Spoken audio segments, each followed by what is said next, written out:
Hello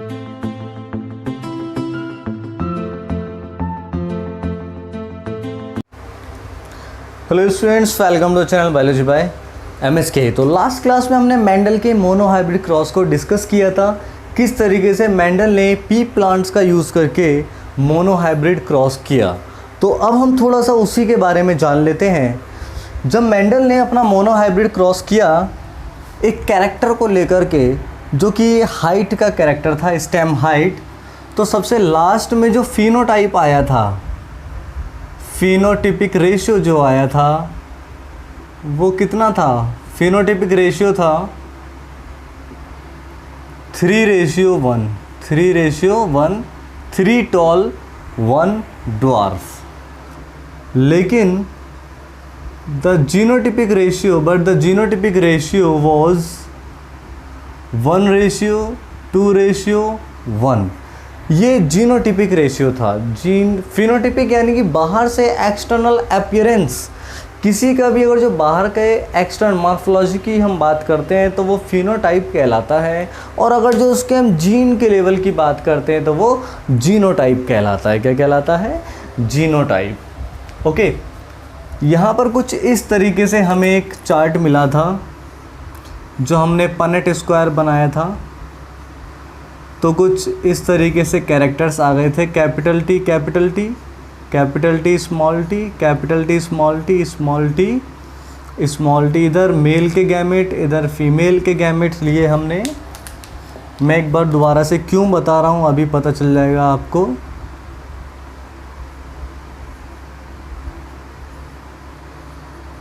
okay, तो ये condition आई थी F2 में। किस में आई थी कंडीशन? F2 में। अब जब उसने ये क्रॉस किया तो यहाँ से उसको क्या पता चला, क्या ऑब्ज़र्व उसने किया?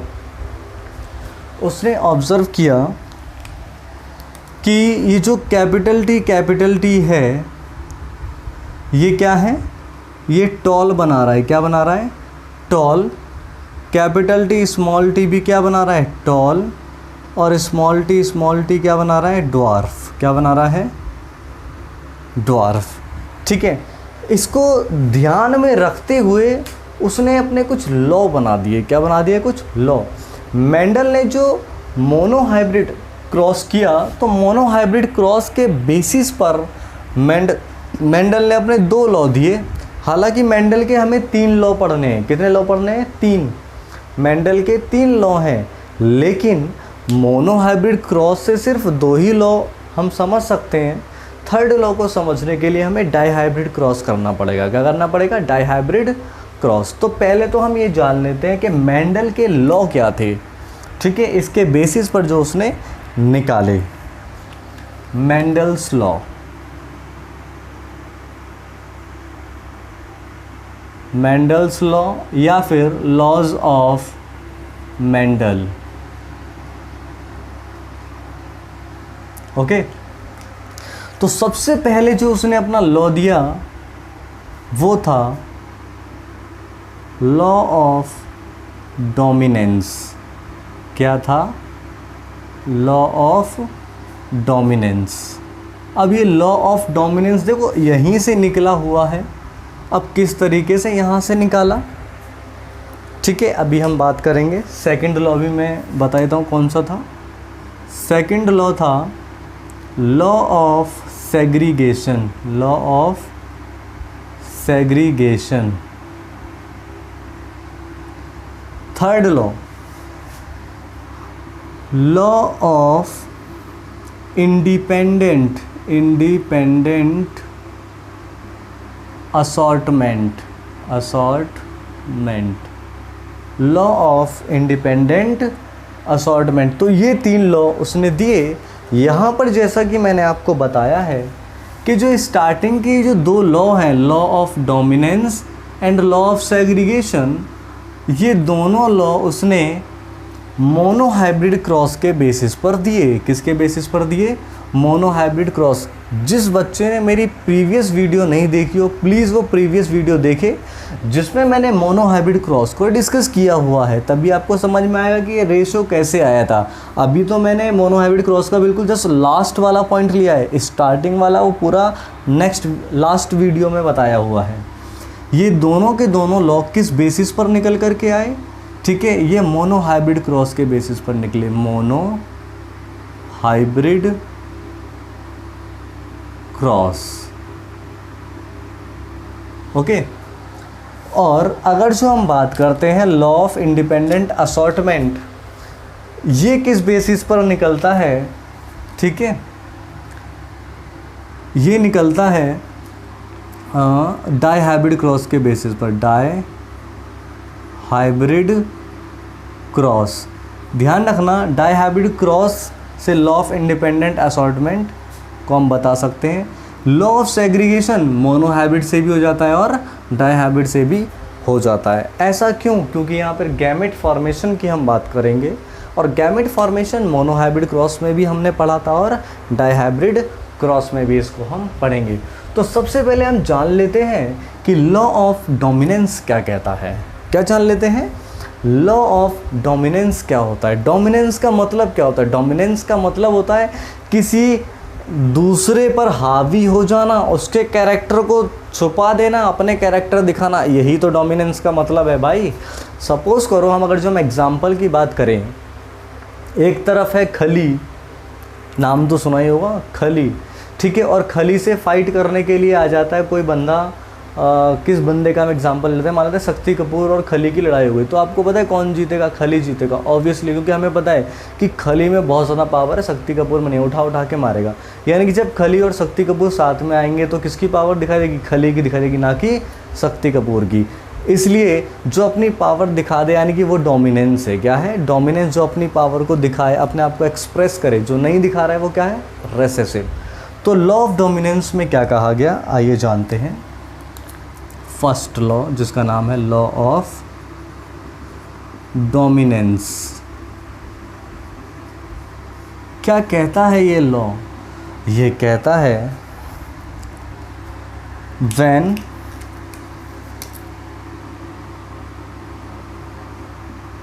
To contrasting allele, when two contrasting alleles of a character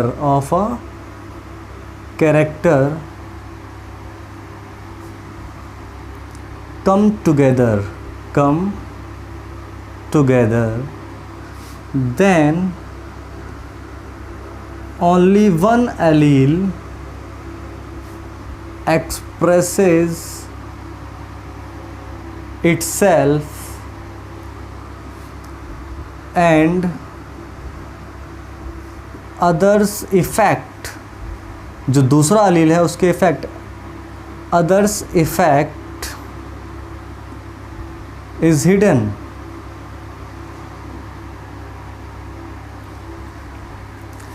then the allele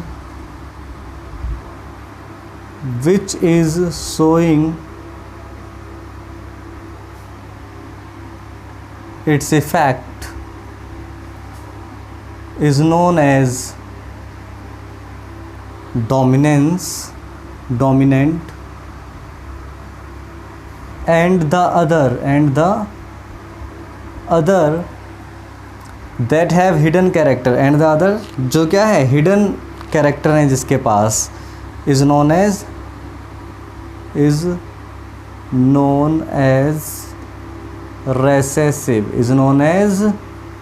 recessive।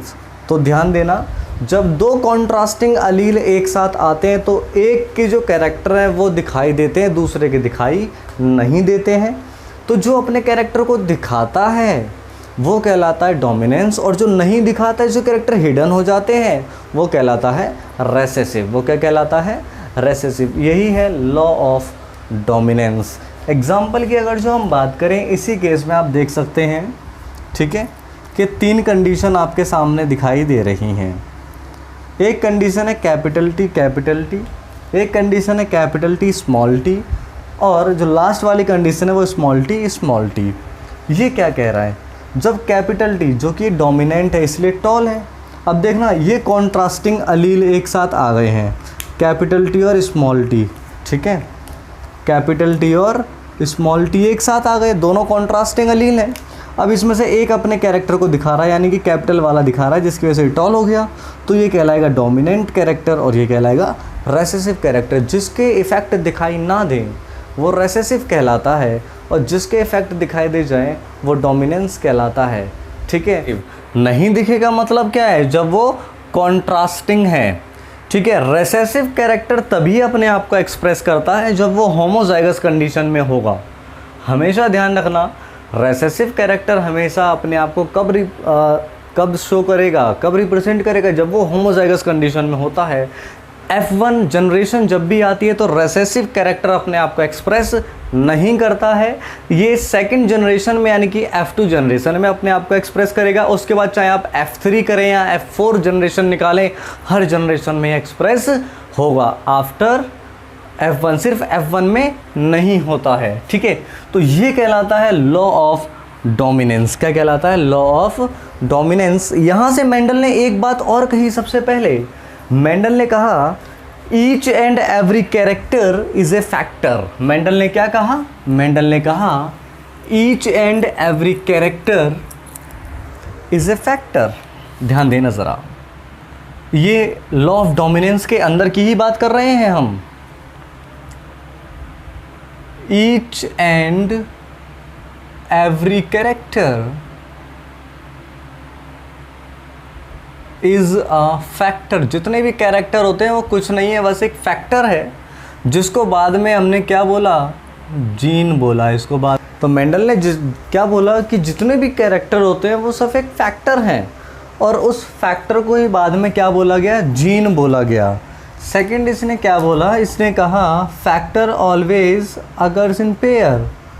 Factor always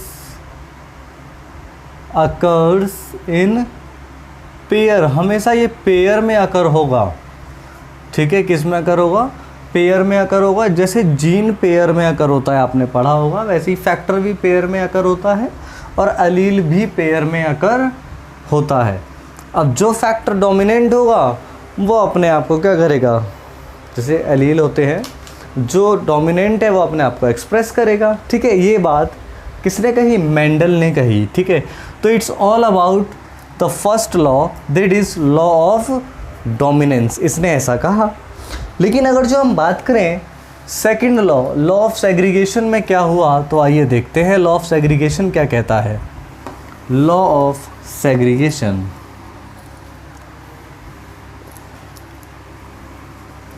note करते रहे भाई इसको साथ के साथ। ठीक है, तो अब हम बात करने वाले हैं सेकंड लॉ की, जिसका नाम है लॉ ऑफ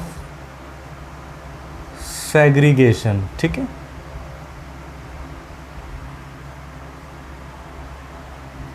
अच्छा, जो लॉ ऑफ डोमिनेंस है वो यूनिवर्सली एप्लीकेबल नहीं है। ठीक है, क्यों नहीं है यूनिवर्सली एप्लीकेबल, उसके बारे में हम डिस्कस करेंगे डेविएशंस में। क्योंकि जो रेशियो मेंडल ने निकाला, फिनोटिपिक रेशियो 3:1, हमेशा वही रेशियो नहीं आता है, ये प्रूफ किया था कार्ल कोरेंस ने। ठीक है, तो वो वेरी कर सकता है, इसलिए जो लॉ ऑफ डोमिनेंस है वो एप्लीकेबल, यूनिवर्सली एप्लीकेबल नहीं है कि हर बार ऐसा ही हो, तो ऐसा कंपलसरी नहीं है। क्यों? It is because of deviation from Mendel's law. तो हमें डेविएशंस भी पढ़ना है इस चैप्टर में। तो अब हम बात करने वाले हैं लॉ ऑफ सेग्रीगेशन की। तो लॉ ऑफ सेग्रीगेशन क्या कहता है, आइए देखते हैं। ये कहता है during gamete formation, during gamete formation, during gamete formation इन F1 पेरेंट्स, इन F1 पेरेंट्स, जो F1 में पेरेंट्स जो होते हैं, जब उनमें गैमेट फॉर्मेशन होता है उसके दौरान the gametogenesis,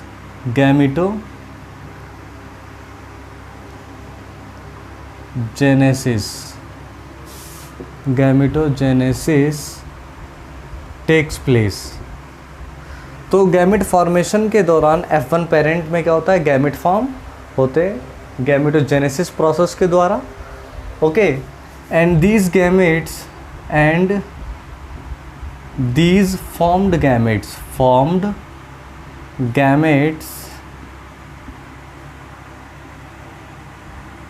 have their own identity यानी कि जो गैमेट बने हैं उनकी अपनी खुद की आइडेंटिटी होती है। दे डू नॉट ब्लेंड, जो गैमेट बने हैं वो ब्लेंडिंग वाले गैमेट नहीं हैं, ठीक है, नॉट मिक्स, ना ही मिक्सिंग वाले गैमेट हैं। जैसे कि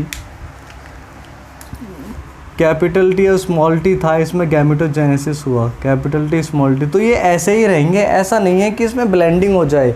ये अपनी खुद की आइडेंटिटी बनाए रखते हैं। क्या बनाए रखते हैं? अपनी आइडेंटिटी बनाए रखते हैं। इसलिए गैमेट्स क्या होते हैं? Gametes are pure, gametes are pure, इनमें कोई मिक्सिंग नहीं होती है और ये हर जगह एप्लीकेबल है। क्या है? Universally applicable, there is no universally applicable, कोई एक्सेप्शन इसके अंदर नहीं है। इसीलिए इसको हम बोलते हैं law, universal law of Mendel. इसका दूसरा नाम भी है universal law of Mendel, universal law of Mendel. इसी को हम बोलते हैं law of purity, law of purity. अब अगर जो आप जानना चाहते हो कि कहने का मतलब क्या है, तो आइए समझते हैं इसका कहने का मतलब क्या था। ऐसा ही एक और ले लेते हैं, यहाँ से गैमेट बना देते हैं, कैपिटल टी स्मॉल टी, ठीक है।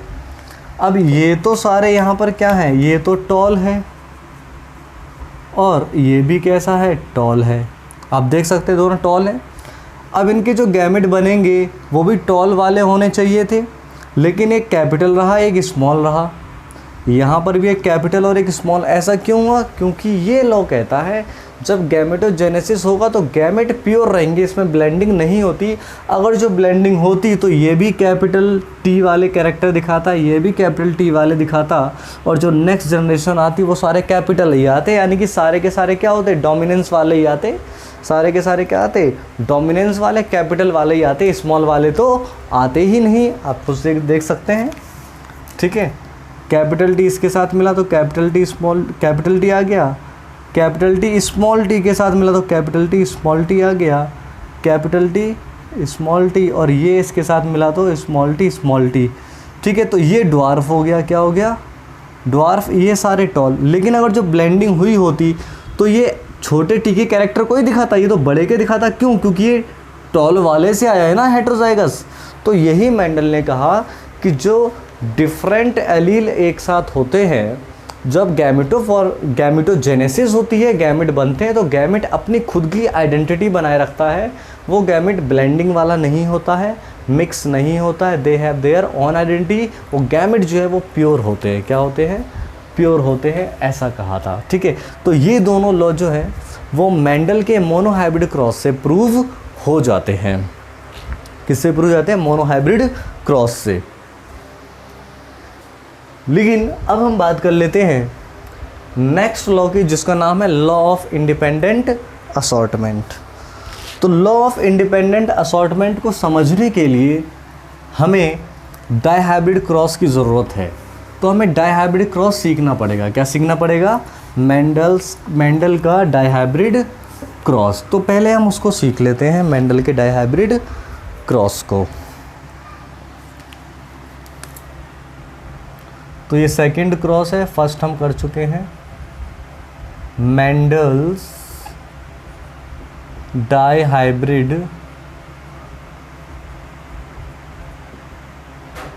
क्रॉस। तो ये जो मेंडल का डायहाइब्रिड क्रॉस है, मेंडल का डायहाइब्रिड क्रॉस है क्या? ठीक है, क्योंकि जब तक हमें ये वाला क्रॉस नहीं आएगा तब तक हम नेक्स्ट लॉ पर पहुंच ही नहीं सकते, जिसका नाम है लॉ ऑफ इंडिपेंडेंट असॉर्टमेंट। क्यों? क्योंकि जब उसने डायहाइब्रिड क्रॉस को किया तभी तो वो निकल करके आया, क्योंकि वो ऑब्जर्वेशन में निकले थे वो। तो आइए देखते हैं, समझते हैं इसको। अब यहाँ पर ध्यान देना, डाई ठीक है। तो डाई का मतलब है यहाँ पर 2, क्या मतलब है 2 यानी कि 2। और दूसरा टर्म यहाँ पे आप देख रहे हैं हाइब्रिड, तो यहाँ पर जो लिया है यहाँ से हम समझ लेते हैं कैरेक्टर, यानी कि 2 कैरेक्टर को एक साथ लिया गया। कितने कैरेक्टर को? 2 कैरेक्टर को एक साथ लिया गया। और ये 2 कैरेक्टर हैं कौन से, आइए देखते हैं। 2 characters are selected for this cross. ध्यान देना, हमने प्रोसीजर की बात की थी। मेंडल अपने जब एक्सपेरिमेंट करता तो प्रोसीजर होता है। पहला स्टेप था पेरेंट्स को सेलेक्ट करना। क्या करना? पेरेंट्स को सेलेक्ट करना। फिर उन पेरेंट्स में सेकंड स्टेप क्रॉसिंग करवाना। क्रॉसिंग करने से क्या होगा? F1 जनरेशन आएगी। उसके बाद क्या होगा? ठीक है, फर्स्ट पेरेंट को सेलेक्ट करना, सेकंड क्रॉसिंग करवाना, थर्ड F1 जनरेशन निकालना, फोर्थ F1 जनरेशन में सेल्फिंग करवाना, ठीक है, और फिफ्थ F2 जनरेशन निकालना। ठीक है, तो ये कुछ पॉइंट्स होते हैं। तो इसने यहाँ पे 2 कैरेक्टर को सेलेक्ट किया। और ये 2 कैरेक्टर कौन कौन से थे? तो पहला कैरेक्टर था seed shape, second seed colour. Okay, तो अगर जो हम बात करते हैं कैरेक्टर की, तो हमें पता है भैया कैरेक्टर डोमिनेंट भी होता है और रेसेसिव भी होगा। तो सीड शेप डोमिनेंट वाला कौन सा होगा, रेसेसिव कौन सा होगा? तो डोमिनेंट होता है एक्चुअली में, अच्छा पहले मैं यहाँ से थोड़ा चेंज करता हूँ इसको। ठीक है, तो सबसे पहले हम सीड शेप की बात कर लेते हैं। सीड शेप होती कौन कौन सी है? तो सीड शेप होती है राउंड। कौन सी होती है? राउंड। और एक होती है रिंकल्ड। कैसी होती है? रिंकल्ड। एक्चुअली में जो राउंड है वो डोमिनेंट है। कैसा है? Dominant character. और जो रिंकल्ड है ये है रेसेसिव कैरेक्टर। अब एक्चुअली में जो डोमिनेंट है तो उसको हम रिप्रेजेंट करेंगे इसके कैपिटल वाले से, यानी कि कैपिटल आर और यहाँ पर स्मॉल आर, क्योंकि इसका स्मॉल यूज़ किया जाता है। सेम सीड कलर, तो सीड कलर 2 होते हैं, एक होता है येलो और एक होता है ग्रीन। तो येलो जो है ये डोमिनेंट है। कैसा है ये? डोमिनेंट। और ग्रीन जो है वो है रेसेसिव। कैसा है ये? रेसेसिव। ठीक है, तो हम इनको अगर जो डिनोट करें तो डोमिनेंट वाले की स्टार्टिंग वाई से हो रही है तो हम बोलेंगे कैपिटल वाई और ये हो जाएगा स्मॉल वाई। ओके, तो सबसे पहले होता है कि पेरेंट को सेलेक्ट करना। तो हम पेरेंट को सेलेक्ट कर लेते हैं। तो पेरेंट हमारे यहाँ पर हो जाएंगे, हम देखें, क्योंकि हम मेंडल ने कहा है जब भी आप क्रॉस को स्टार्ट करो तो सबसे पहले आप होमोजाइगस कंडीशन लेते हैं, यानी कि एक तरफ हम होमोजाइगस तो होगा ही होगा, एक तरफ हम पूरा डोमिनेंट ले लेते हैं, दूसरी तरफ पूरा रेसेसिव ले लेते हैं। ठीक है, तो एक तरफ हम ले लेते हैं डोमिनेंट। तो डोमिनेंट वाले कौन सा है? एक राउंड, इधर येलो, राउंड येलो।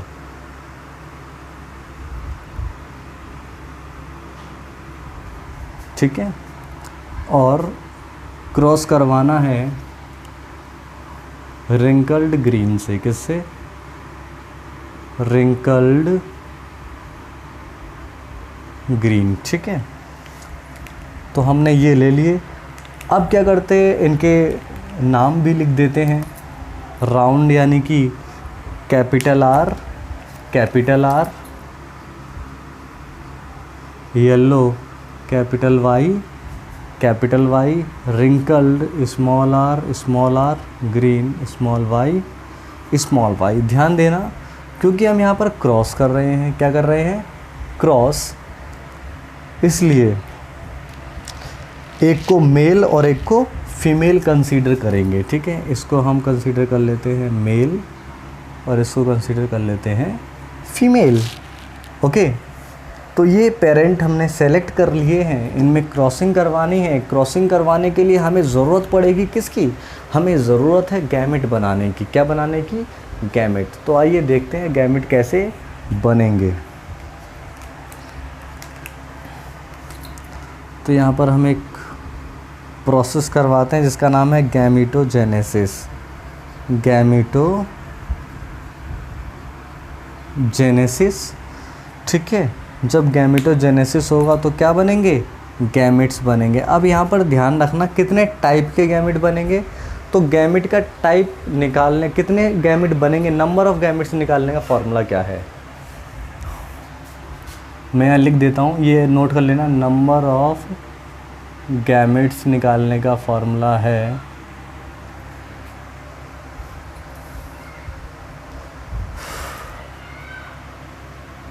n की पावर 100, 2 की पावर n, ठीक है। नंबर ऑफ़ गैमेट निकालने का फॉर्मूला होता है 2 की पावर n, और n क्या है? n है number of heterozygous, number of heterozygous, okay. तो हेट्रोजाइगस आप देख लें यहाँ पर कितने हैं। तो आप देखेंगे कैपिटल कैपिटल आर दोनों सेम है, स्मॉल आर कैपिटल वाई, यानी कि होमोजाइगस है, हेट्रोजाइगस तो है ही नहीं। तो हम क्या बोलेंगे यहाँ पर? ज़ीरो। क्या बोल देंगे? ज़ीरो। और जब n की जगह ज़ीरो आएगा तो 2 की पावर हो जाएगा 0, और किसी की भी पावर 0 तो वैल्यू आती है 1। तो यानी कि ये नंबर ऑफ़ गैमेट कितने बनाएगा? सिर्फ एक गैमेट बनाएगा। क्या बनाएगा? एक गैमेट, यानी कि एक टाइप का गैमेट। रियल में यहाँ पे टाइप की बात कर रहे हैं, ठीक है। Number of types of gamete हम बोल सकते हैं, ठीक है।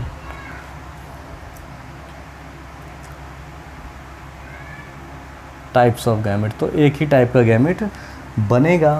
और वो गैमेट क्या बनेगा, आइए देखते हैं। गैमेट कैसे बनाना है इसके तरीका देख लो ज़रा, आप ध्यान देना।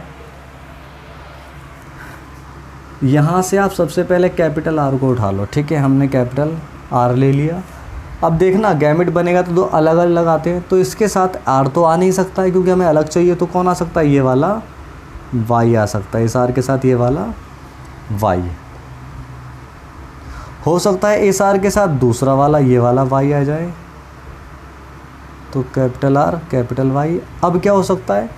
इस वाले आर के साथ ये वाला वाई आ जाए, इस आर के साथ ये वाला वाई आ जाए।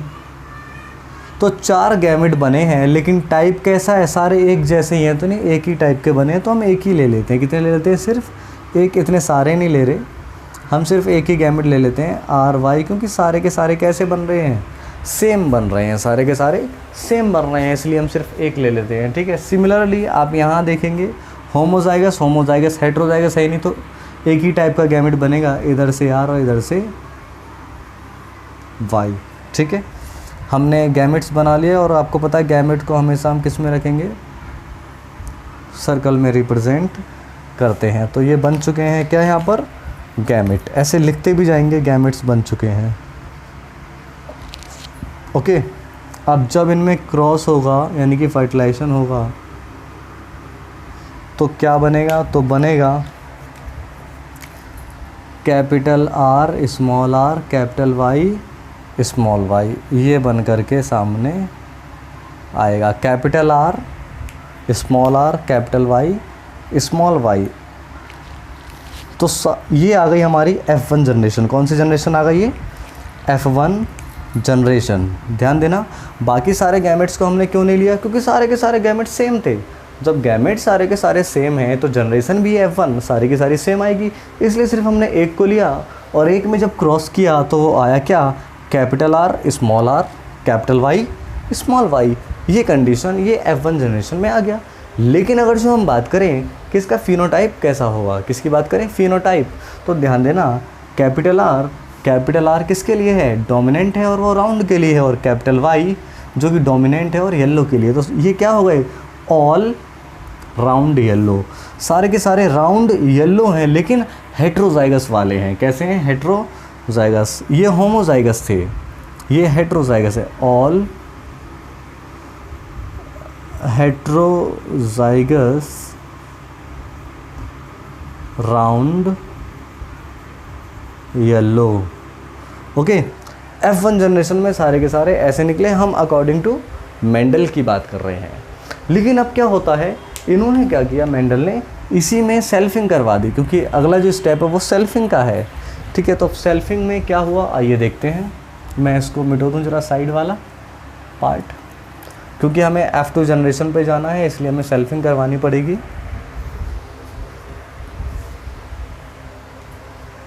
मैं थोड़ा और मिटाना चाहूँगा, बस आप ध्यान रखें क्योंकि स्पेस की ज़रूरत है मुझे। चलो ओके, लिखते रहें भी साथ के साथ। अब F1 में हम क्या करवा देंगे यहाँ पर, सेल्फिंग। तो हमारे पास जो जनरेशन आई है वो capital R small r capital Y small y, और यहाँ पर अब होगी सेल्फिंग।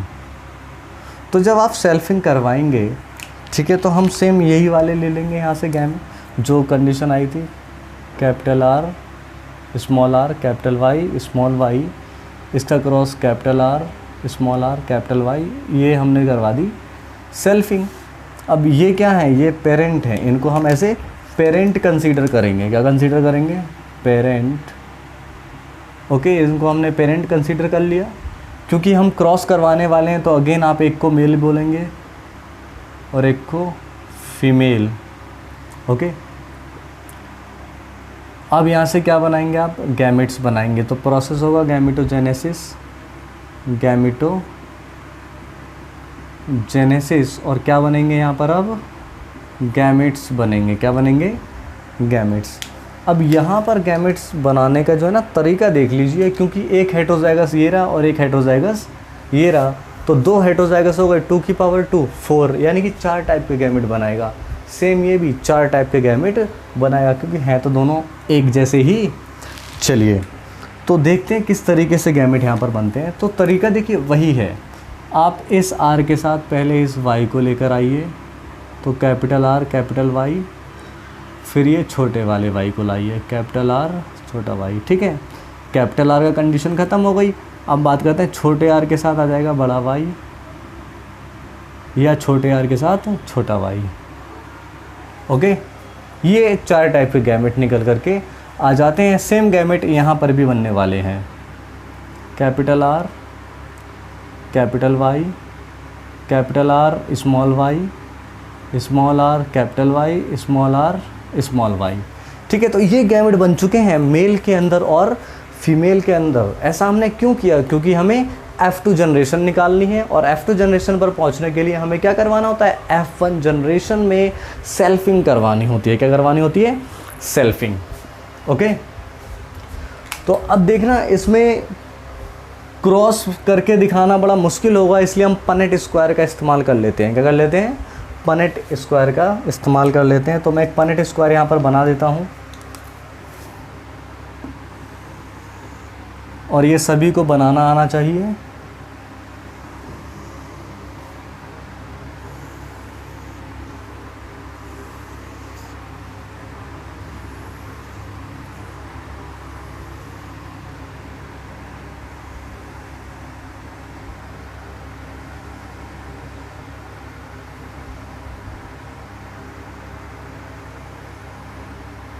ओके, तो आप देख सकते हैं मैंने एक पनेट स्क्वायर बना दिया है। ये इधर भी 4 इधर भी 4 क्यों लिए? क्योंकि इसके गैमेट भी 4 टाइप के और इसके गैमेट भी 4 टाइप के हैं।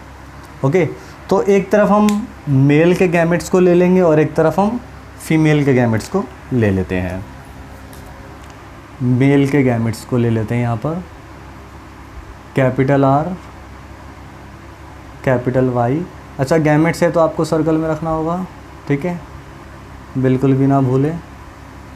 और गैमेट्स को जो है बहुत ही ध्यान से रखें, बहुत ही ध्यान से, बहुत ही ध्यान से, कोई मिस्टेक नहीं होनी चाहिए।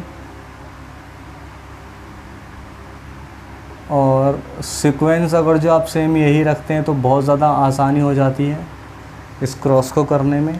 हमने गैमेट्स को यहाँ पर पुटअप कर दिया है भैया, साइन भी दे देते हैं, इधर मेल है और इधर फीमेल। ओके, चलिए अब हमें इनके अंदर ये F2 जनरेशन निकलेगी हमारी। क्या निकलेगी? F2 generation. तो इनमें प्रोजेनी आने वाले हैं। अब कौन सा प्रोजेनी आएगा आइए देखते हैं। इसमें अगर जो हम बात करें तो क्या आएगा, इसमें एक ये वाला आएगा और एक ये वाला। तो यहाँ से कैपिटल R, फिर कैपिटल R, फिर कैपिटल Y और फिर कैपिटल Y। बात समझ में आ गई? अब कोई सोचेगा सर ऐसे क्यों लिया, R Y दोनों R Y रख दें।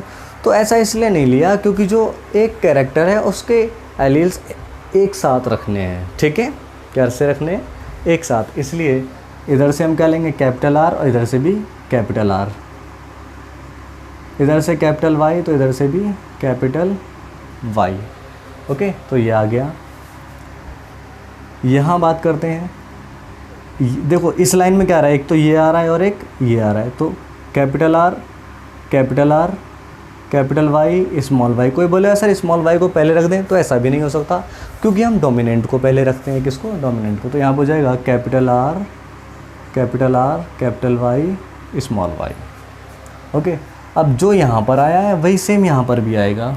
तो एक ट्रिक है क्योंकि हमने गैमेट को एक वे में रखा है। देखना ज़रा, इस वाले में एक ये वाला और एक ये वाला।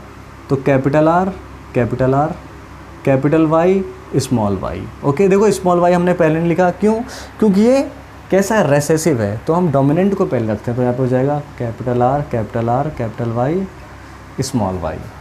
बात करते हैं इसकी, capital R small r capital Y capital Y, capital R small r capital Y। जो यहाँ पर आया वही इसमें भी आने वाला है, आप चेक कर सकते हैं चाहें तो। Capital R small r capital Y। ठीक है, ओके।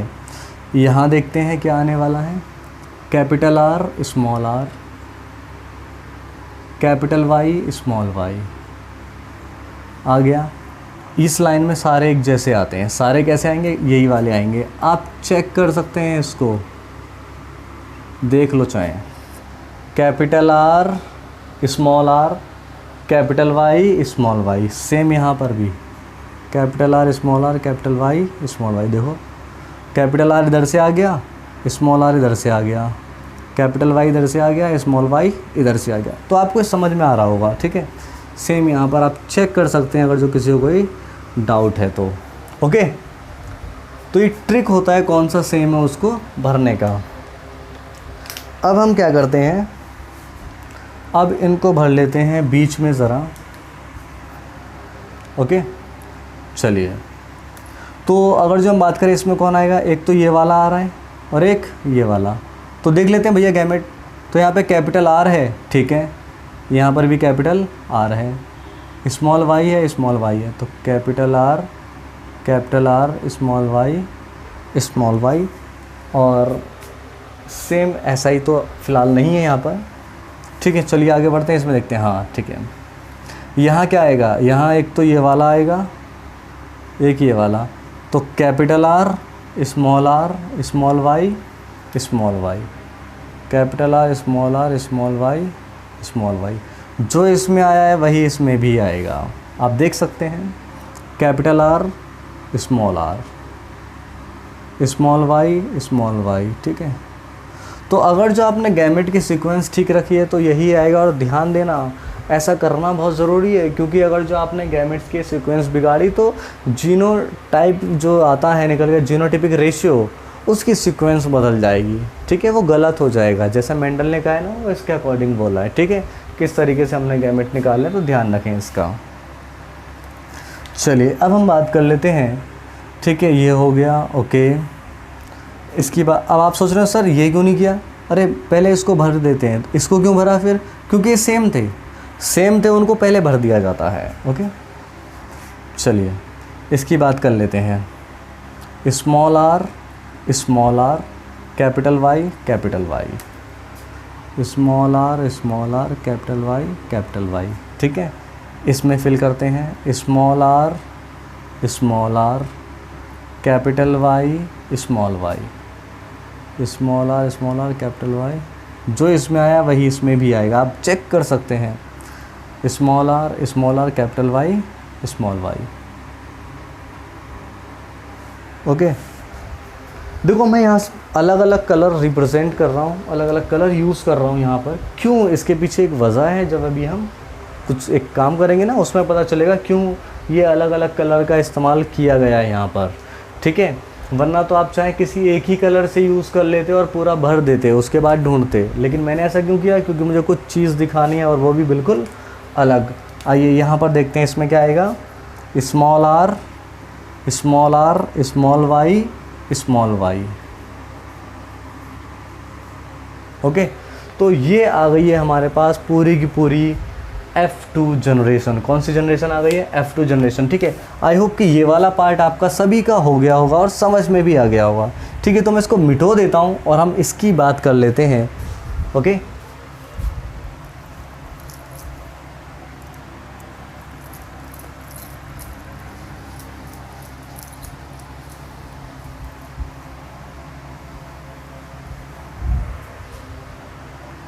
तो यहाँ पे गैमेट्स लिख देता हूँ मैं।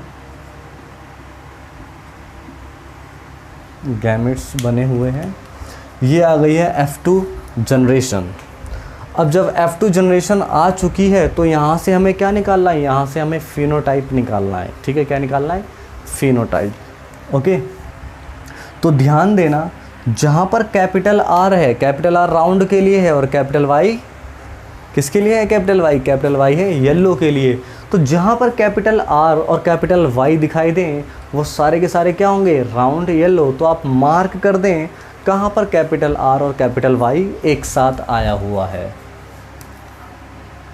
कैपिटल आर कैपिटल वाई एक जगह, कैपिटल आर कैपिटल वाई 2 3 4 5 6 7 8 9। तो कैपिटल आर कैपिटल वाई एक साथ 9 जगह है। तो आप देख सकते हैं मैंने रेड कलर ही क्यों यूज़ किया था यहाँ पर, कहीं और नहीं होगा कैपिटल आर और कैपिटल वाई एक साथ में। तो हम बोल सकते हैं रेड कलर में, यहाँ पर भी रेड कलर ही यूज़ करने वाला हूँ। Round yellow. कितने हैं? 1 2 3 4 5 6 7 8 9। कितने हैं? 9। ओके, इसके बाद का देखते हैं कौन आ रहा है? ग्रीन वाला, capital R. Capital R stand for round. Small Y stand for green. अगर जो आपको याद हो ना, अभी यहाँ पे लिखा हुआ था स्मॉल वाई ग्रीन के लिए, तो ये कैसा हो गया? राउंड ग्रीन हो गया भैया। क्या हो गया? ये राउंड ग्रीन। ये भी कैसा हो गया? Round green. और ये भी कैसा हो गया? राउंड ग्रीन, ठीक है। ग्रीन कलर इस्तेमाल किया गया है। Round green. कितने निकले? 3। इसके बाद स्मॉल आर किसके लिए है? तो स्मॉल आर रिंकल्ड के लिए है। राउंड रिंकल्ड, ठीक है। राउंड के लिए कैपिटल आर था और रिंकल्ड के लिए स्मॉल आर। तो स्मॉल आर रिंकल्ड, क्योंकि जब रेसेसिव कैरेक्टर होमोजाइगस होते हैं तभी एक्सप्रेस करते हैं, इसलिए 2 आर आ गए भैया, एक्सप्रेस कर दिया अपने आप को। तो स्मॉल आर से तो क्या हो गया? रिंकल्ड हो गया, लेकिन कैपिटल वाई से क्या हो गया? येलो हो गया। तो ये हो गया रिंकल्ड येलो और रिंकल्ड येलो, ठीक है। देन हम कह सकते हैं अगला जो है वो है रिंकल्ड येलो, जो कि 3 है। कितने हैं? 3। और लास्ट में बच जाता है small R stand for wrinkled, small Y green, wrinkled green, जिसको हमने ब्लैक से रिप्रेजेंट किया है यहाँ पर। तो अब आप समझ चुके हैं कि क्यों ये अलग अलग कलर का इस्तेमाल किया गया था।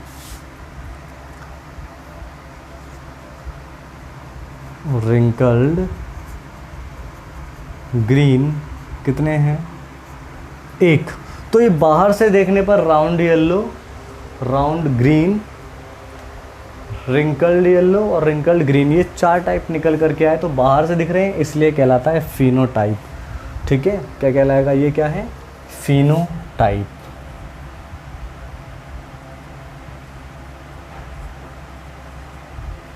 तो फिनोटिपिक रेशियो कितना हो गया, 9331। तो फिनोटिपिक रेशियो कितना हुआ है, ये phenotypic ratio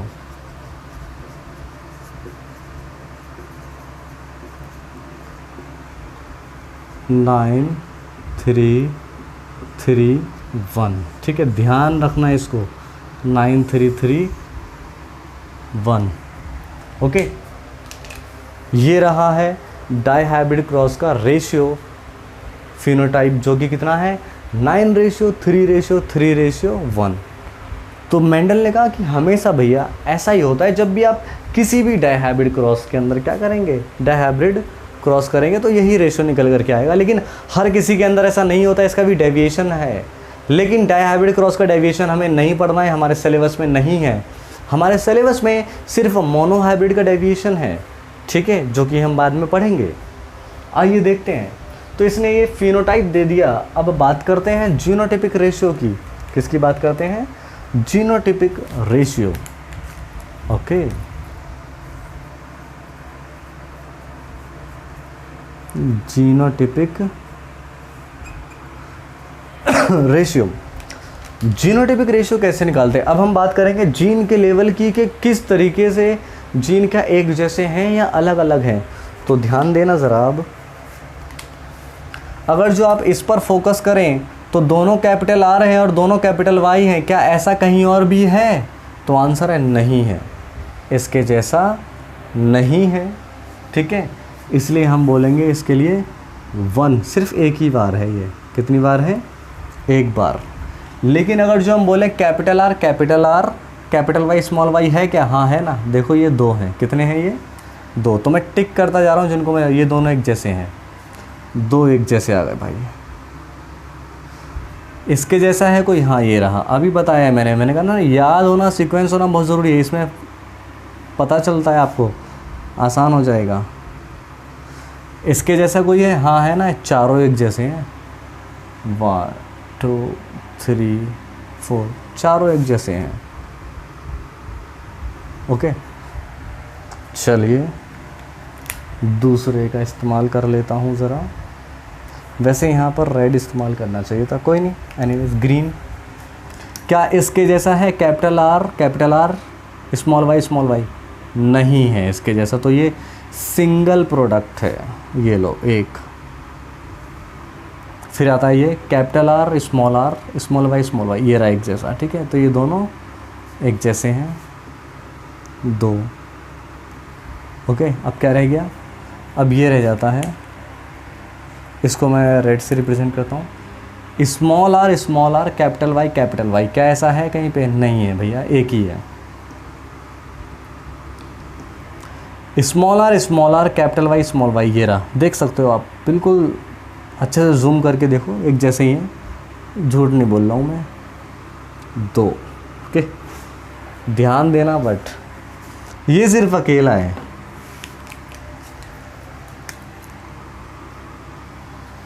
one and only. Okay, तो ये रेशियो आ गया कि कौन सा, जीनोटिपिक रेशियो। और आपको पता भी चल चुका है कि हमने किस तरीके से इस जीनोटिपिक रेशियो को निकाला है। ठीक है, आप देख सकते हैं ये अलग कलर यूज़ करने का पर्पस क्या था, वो आपको यहाँ नज़र आ रहा है। ओके, ये जो हैं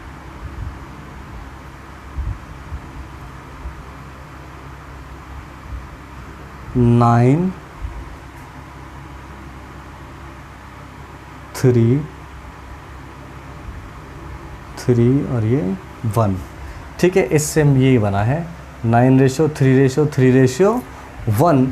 तो ये है हमारा क्या, ये है मेंडल का डाईहाइब्रिड क्रॉस। ठीक है, और मैंने कहा था इसके बेसिस पर हम बात करेंगे एक लॉ की, जिसका नाम है लॉ ऑफ इंडिपेंडेंट असॉर्टमेंट। तो लॉ ऑफ इंडिपेंडेंट असॉर्टमेंट क्या कहता है, ये कहता है जब 2 कैरेक्टर आते हैं एक साथ में, ठीक है, when two characters comes together, तो क्या होता है उनमें गैमेटोजेनेसिस होगा। क्या होगा उनके अंदर? गैमेटोजेनेसिस होगा। और एक कैरेक्टर दूसरे कैरेक्टर को इंडिपेंडेंटली असॉर्ट करता है। क्या करता है? एक कैरेक्टर दूसरे कैरेक्टर को नेक्स्ट जनरेशन में जाने के लिए इंडिपेंडेंटली असॉर्ट करता है, जिसकी वजह से क्या होता है? बहुत सारे रिकॉम्बिनेशंस बन जाते हैं, रिकॉम्बिनेंट फॉर्म होते हैं। आप देख सकते हैं काफ़ी सारे रिकॉम्बिनेंट बने। हम लेकर के चले थे सिर्फ क्या?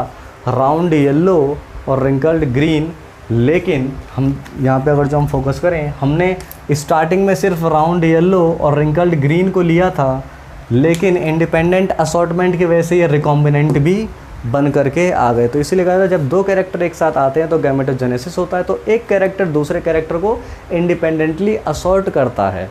One character assort independently to the another character, जिसकी वजह से क्या होता है? Due to which some recombinants are formed. इसी को हम बोलते हैं law of independent assortment. Okay, I hope कि सारी बात आपको समझ में आ गई होगी और ये क्लियर भी हो गया होगा कि मेंडल का डाइहाइब्रिड क्रॉस क्या है, मोनोहाइब्रिड क्रॉस क्या है। तो लॉ ऑफ इंडिपेंडेंट असॉर्टमेंट को हम सिर्फ और सिर्फ डाइहाइब्रिड क्रॉस से दिखा सकते हैं, क्योंकि यहाँ पे दो कैरेक्टर की बात हो रही है और दो कैरेक्टर सिर्फ और सिर्फ किस में है? डाइहाइब्रिड क्रॉस में है। जब दोनों एक साथ आएंगे तो एक कैरेक्टर दूसरे को इंडिपेंडेंटली असॉर्ट करता है, जिसकी वजह से न्यू रिकॉम्बिनेंट्स फॉर्म हो जाते हैं। इसी को हम बोलते हैं law of independent assortment. Okay, तो मेरे चैनल को सब्सक्राइब करें, वीडियोस को लाइक करें, ठीक है, कमेंट करें। अगर जो कोई प्रॉब्लम है तो शेयर करना बिल्कुल ना भूलें। Thank you for watching biology by MSK।